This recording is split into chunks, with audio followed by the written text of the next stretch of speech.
வணக்கங்க. வணக்கங்க. நீங்கள் இப்போ வந்து நம்ம போன இன்டர்வியூவில் வந்து சூப்பராக இருந்தீங்க. என் மச்சான் ஒருத்தன் இருந்தாங்க. நானும் கொஞ்சம் கோவப்பட்டாலும் கொஞ்சம் பொறுமையாக போவாங்க. என் மச்சான் ஒருத்தங்கிறான், அவன் ஆத்திரப்படுவான், கோவப்படுவான். என்ன பண்ணுனாங்க, நான் போய் பேசி அவங்ககிட்ட பேசி கொஞ்சம் கை கொடுத்தோம்னாக்கா அவன் எப்படி என்ன பண்ண போகிறான்னு தெரில. பார்ப்போம். நீங்கள் அந்த வீடியோ எடுக்கலாமா? அது என்ன நடக்குதுன்னு எடுக்கலாமா?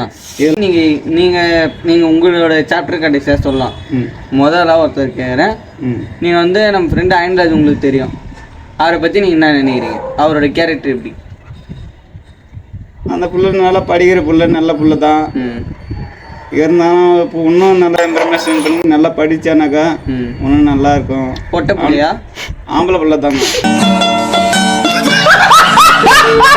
பொட்டை பிள்ளை இல்லைங்க, ஆம்பளை பிள்ளை தான். நல்ல பையன். உணவு வார்த்தை இருக்காங்க. அதில் அவரை பற்றி முடிஞ்சிச்சா? இல்லைங்க, அயன்ராஜை பற்றி. ஆமாம், அவர் அங்கிள் ஜாலியாக விளையாடுவாங்க. எனக்கு அந்த இது எல்லாமே பிடிச்சிருக்குதுங்க.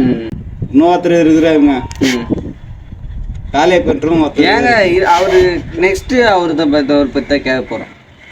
இல்லைங்க, ஆம்பளை பிள்ளை தாங்க. நாங்கள் எந்த பசங்களை பார்த்தாலும் வந்து சின்ன பிள்ளைங்க தான். எனக்கு 37 வயசு ஆயிடுச்சு.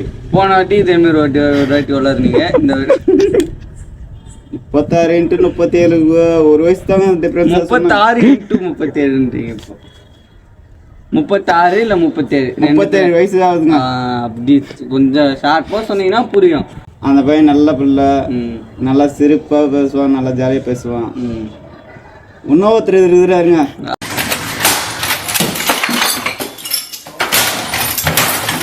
அவன் கதையை விட்டுருங்க. ஏன் கதையை விட்டுருங்க. சரி, ஓகே. இப்போ வந்து சரி, நீங்கள் அவனை பற்றி தான் கொஞ்சம் பேசினே இருக்கிறீங்க. சரி, அவன் இதுக்கே வரும். காலையப்பு எப்படிப்பட்டார்? காலையப்பு வந்து பேசுவான். அவன் நேர் பார்த்து பேசுங்க. காலையப்பு வந்து பேசுவான் என்ன, நல்லா ஜாலியாக அட்டேஷன் பேசுவான், சிரிப்பாகவும் இருக்கும். அவன் வந்து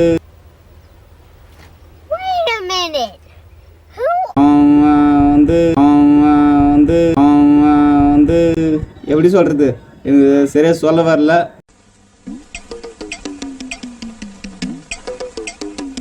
அவங்க காலைப்பு கதையும் விட்டுரு. ஜோசிவா இருக்கிறாங்க, சூப்பர் பையங்க. இப்போ அவனை பார்க்கறது தான் வந்திருக்கான். வணக்கங்க. இப்போ ஜோசிவா அவர்களுக்கு பேசுவாருங்க. இந்த கண்ணாடி கிளாஸ் போட்டு நீங்கள் பேச முடியுமா எங்களுக்காக? இல்லைங்க, ஒரு வாட்டி போட்டு காட்டுங்க, மக்கள் எப்படி இதுன்னு பார்க்கட்டும். நான் எப்பவுமே கண்ணாடி போடுறது இல்லைங்க. ஏங்க ஒரு வாட்டி போடுங்க, எப்படி இதுன்னு பார்க்கலாம். இருங்க,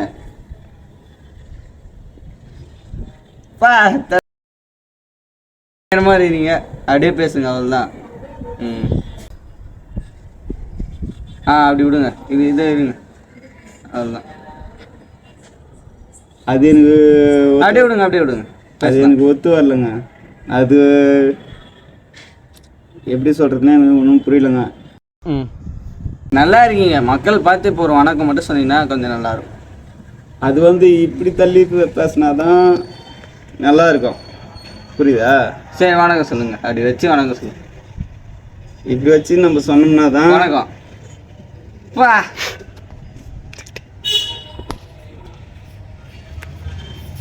வணக்கம். அப்படியே பேசுவீங்களா? அப்போ சரி, இப்போ நீங்கள் எப்படியாப்பட்ட ஆள் மக்கள் பார்த்து சொல்லுங்கள். லாரன்ஸ் என்பவர் எப்படியாப்பட்ட ஆள் என்று மக்களுக்கு சொல்லுங்கள். ஜாலியாக பேசணுன்ட்டு ஜாலியாக பேசுவேன், ஆர்டேஷன் பேசணுன்ட்டு ஆர்டேஷன் பேசுவேன். எப்படி ஜாலியாக ஆர்டேஷன் பேசுவேன். அரட்டை. ஆமாங்க. கோவப்படனா என்னை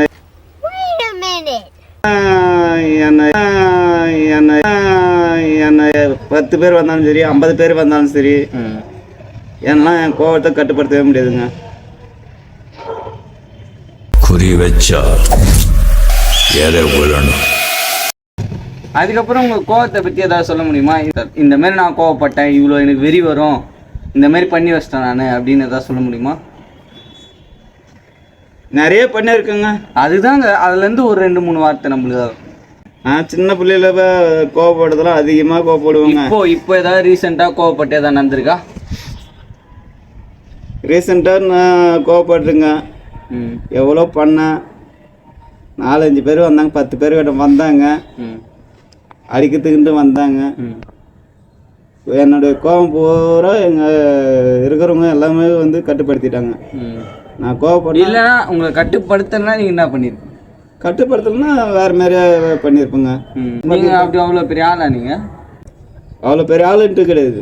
யார் வந்து தடுத்தாலும் சரி, அது தாழ்மையாக பேசுனாங்கனாக்கா தாழ்மையாக பேசிடுவேன். அவங்களும் கொஞ்சம் சண்டை உற்பத்தி ஆகணும், அதிகமாக பேசணுன்னாக்கா சண்டை உற்பத்தி பண்ணிட்டுருவோங்க.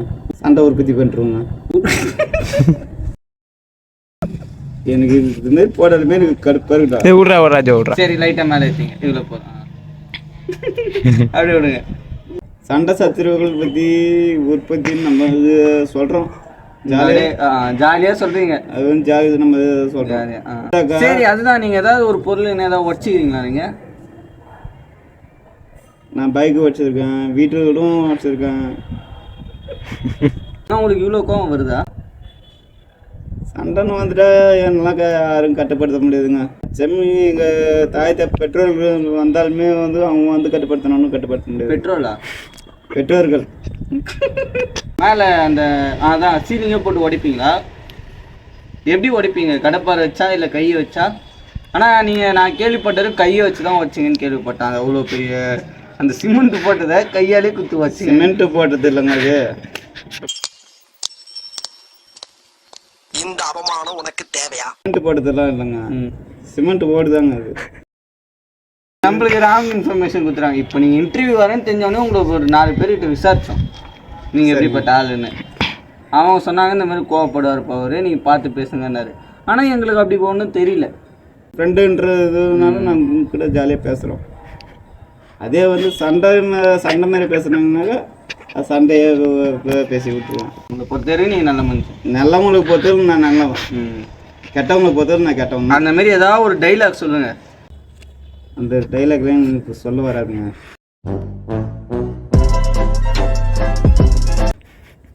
அதெல்லாம் நான் மறந்து நம்ம நல்லா ஆயிடுச்சுங்க. இப்போது நம்ம போன இன்டர்வியூவில் உங்களை வந்து கேட்டிருப்போம் 110 கிலோ நீங்கள் தூக்கிங்களான்னு. நான் சொன்னேன் இல்லை அப்படிலாம் இல்லை, நான் ஒரு 1000 கிலோ தூக்குவாரேன்னு நான் சொல்லிட்டேன். தூக்கியிருக்கலாங்க, தூக்க மாட்டேன்ட்டு தூக்கியிருக்கலாங்க. அதான் 110 கிலோ தூக்கிடுவீங்களா? தூக்க முடியாதுங்க, 110 கிலோ தூக்க முடியாதுங்க. 150 கிலோ கூட நான் தூக்குவேன்னு அது வந்து நிறைய பேர் கேட்டிருந்தாங்க. 150 கிலோ தூக்கலாங்க. தலை வலிக்குதே. இருங்க, நான் செட் பண்ணி விடுறேன். சரி ஓகே போ, டென்ஷனாக வர்றாருப்பா. சரிங்க தூக்கலாங்க, நானும் தூக்குவோங்க. வேற என்னங்க? உங்களுக்கு சந்தோஷமாக இருந்தால் நீங்கள் என்ன பண்ணணும்னு ஆசைப்படுவீங்க? இதுமாரி பாட்டு கேட்பேன்ப்பா, இதுமாரி போயிட்டு அப்படியே விளையாடுவோம்ப்பா, இதுமாரி ஜாலியாக இருப்போம்ப்பா அப்படி. சின்ன பிள்ளையிலேருந்து சொல்லணுமா? இப்போ நீங்கள் ஒரு ரீசனாக இப்போ நான் நடக்குவதை பற்றி சொல்லுங்க. ரீசனா? ஆமாம், சிரிக்காத. ரீசனா வந்து இப்போ நடந்ததை பற்றி சொல்லுங்க. அதிகமாக நான் வெளியிலலாம் வர்றது கிடையாதுங்க. வந்து ஒரு ஃபோன் வச்சுருந்தீங்க, அந்த ஃபோன் என்ன ஆச்சுன்னு மக்களுக்கு சொல்லுங்கள். ஒரு டச் ஃபோன் வச்சுருந்தார் அவர், மக்களுக்கு என்ன ஆச்சுன்னு சொல்லுங்கள். நான் டச்சு ஃபோன் வச்சுருந்தாங்க, புரியுதா? நான் டச்சு ஃபோன் வச்சுருந்தேன் தான். என்னோடய பிள்ளைங்க 4 பிள்ளைங்க இருந்ததுங்க. 4 பிள்ளைங்களுமே சண்டை போடும். நான் உட்காந்து வீடியோ பார்த்துன்னு உட்காந்துருந்தேன். சின்ன பிள்ளை பெரிய பிள்ளை வந்து உட்காந்து பார்த்துச்சு, பார்ப்பான்னு சொல்லிட்டு பெரிய பிள்ளைகிட்ட கொடுத்தேன். இன்னொரு நடுப்புள்ள ஒன்று வந்தது. அந்த பிள்ளை வந்து என்ன சொன்னிச்சுன்னா கேட்டாக்கா, பாப்பா என்கிட்ட கொடுக்காது, நீ என் அக்காட்ட கொடுத்த. 2 பிள்ளைங்களுமே சண்டை வாங்கிச்சிங்க. ரிப்பேர் பண்ணி விட்ருவாங்க, கீழே போட்டு சண்டை வாங்கி கீழே கூட போட்டுருவாங்கப்பா அப்படின்ட்டு சொன்னாங்க. நான் என்ன சொன்னேன், பசங்கிட்ட பெரிய பொண்ணுக்கிட்ட இப்போ பெரிய பிள்ளைகிட்ட நான் என்ன சொன்னேன், செல்லு நீ இப்போ என்ன வேணாலும் பண்ணுங்க, கீழே போடாதீங்க. செல்லுக்கு இருக்கிற காசு மட்டும் நான் எடுத்துக்கிறேன், மக்கள் செல்லை கொஞ்சம் கொடுமா அப்படின்னு. செல்லை கொடுக்க மாட்டேன்னு வச்சுங்க. செல்லை பிடிங்கிட்டு நானே தாங்க உடச்சு கிடாச்சுங்க. செல்லு தூக்கி உடச்சு கிடாச்சுங்க. 7000 ரூபாய் குத்து வாங்கி கூட குத்து பற்றி பெருசு கிடையாதுங்க. 7000 ரூபாய் பெருசே கிடையாதுங்க. கொடுத்தாலும் தப்பு, அவனுக்கு கொடுத்தாலும் தப்பு. 2 பேருக்கு பொது இல்லாமல் நம்மளே உடச்சி விடாச்சுன்னா அதனால உடச்சி கிடாச்சிட்டீங்க. அதனால உடச்சி விடாச்சிட்டேன். கோவப்பட்டால் உடச்சி விடாச்சிட்டேன். இந்த மாரி ஒரு நாங்கள் 4 பேர் வாங்கி புடியும் விளாட்றோம் ஃபோனை இப்படி மாற்றி. அப்போ நீங்கள் என்ன பண்ணுவீங்க? அதுதான் இப்போ நானும் அது அந்த சொல்லுதான் இப்போ அந்த அர்த்தத்தை அந்த அதுக்கு அந்த அர்த்தத்தை தாங்க நான் சொல்கிறேன். அதுதாங்க ஒரே வார்த்தையிலே முடியுங்க. உடைச்சிருவேன், உடைக்க மாட்டேன். இப்போ உனக்கு கொடுத்தாலும் தப்பு அந்த இல்லைங்க, நான் உடைச்சிருவேன், உடைக்க மாட்டேன். இருங்க, நான் பொறுமையாக நின்று பதில் சொல்கிறேங்க. சரி சரி. நான் கோவப்பட்டினாக்கா வேறு மாதிரியே சொல்லிவிடுவேன். சரி கோவப்படாமல் நான் கூலாக சொல்கிறேன். நல்லா கேள்வி. கோவப்படாதீங்க. இந்த மார்க் உங்களுக்கு எப்படி ஆச்சு? அது சின்ன பிள்ளைலாம் வந்துங்க. என்ன ஒரு 2 வயசு 3 வயசு இருக்கும். அந்த பிள்ளைல அடிபட்டது. இன்னமும் இருக்குது. ஒன்றுமா அந்த திறந்து என்ன பண்ணீங்க? கிளாஸ் வெட்டிருச்சிங்க. கிளாஸ் அந்த சின்ன வயசுலேயே அட்டகாசம் பண்ணிக்கிறீங்க நீங்கள். அப்படியே கவுந்து வச்சு நீங்கள் கண்ணாடி அப்படியே கிளாஸ் இருந்ததோடு நாங்கள் கவனிக்கல. அப்படியே விழுந்துட்டேன். அது வெட்டிருச்சிங்க.